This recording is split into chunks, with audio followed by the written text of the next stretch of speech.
দীর্ঘ ১৭ বছর পর দেশে ফিরছেন বিএনপির ভারপ্রাপ্ত চেয়ারম্যান তারেক রহমান। বৃহস্পতিবার ২৫শে ডিসেম্বর দুপুর ১২টার দিকে দেশের মাটিতে পা রাখার কথা রয়েছে বিএনপির এই শীর্ষ নেতার। দেশে ফেরার পর প্রথম ৩ দিন তিনি যেসব কর্মসূচিতে অংশ নেবেন সে তথ্য জানিয়েছেন দলটির স্থায়ী কমিটির সদস্য সালাহউদ্দিন আহমদ। বুধবার ২৪শে ডিসেম্বর দুপুরে গুলশানে বিএনপির চেয়ারপারসনের রাজনৈতিক কার্যালয়ে সংবাদ সম্মেলনে করে তারেক রহমানের ৩ দিনের কর্মসূচির কথা জানান সালাহউদ্দিন আহমদ।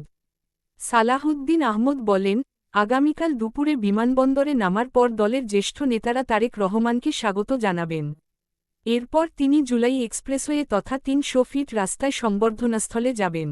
সেখানে অপেক্ষায় থাকা নেতা কর্মীদের ধন্যবাদ ও কৃতজ্ঞতা জানিয়ে দেশবাসীর উদ্দেশ্যে বক্তব্য দেবেন তিনি। এরপর বিএনপির চেয়ারপারসন খালেদা জিয়াকে দেখতে এভারকেয়ার হাসপাতালে যাবেন। সেখান থেকে বিমানবন্দর সড়ক হয়ে কাকলির মোড় হয়ে গুলশান -২ নম্বরে বাসভবনে চলে আসবেন। সেদিন আর অন্য কোনো অনুষ্ঠান হবে না। বিএনপির এই নেতা আরও বলেন, পরদিন ২৬শে ডিসেম্বর শুক্রবার জুমার নামাজের পর তারেক রহমান বাসভবন থেকে প্রথমে রাজধানীর শেরেবাংলা নগরে জিয়াউর রহমানের কবর জিয়ারত করবেন। সেখান থেকে সাভারের জাতীয় স্মৃতিসৌধে গিয়ে মুক্তিযুদ্ধের শহীদদের প্রতি শ্রদ্ধা জানাবেন। এরপর ২৭শে ডিসেম্বর শনিবারও দুটি কর্মসূচি রয়েছে। ওই দিন জাতীয় পরিচয়পত্রের কাজ করবেন তিনি। এ জন্য তারেক রহমান সশরীর রাজধানীর আগারগাঁওয়ে নির্বাচন কমিশন অফিসে যাবেন কি না সেটা পরে জানানো হবে। ওই দিনই ভোটার হতে সব কাজ করবেন।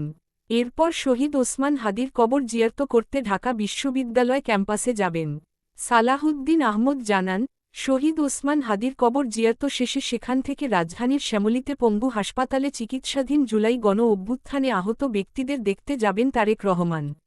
এরপর আরেকটি অনুষ্ঠান হবে, সেটার বিস্তারিত পরে জানানো হবে।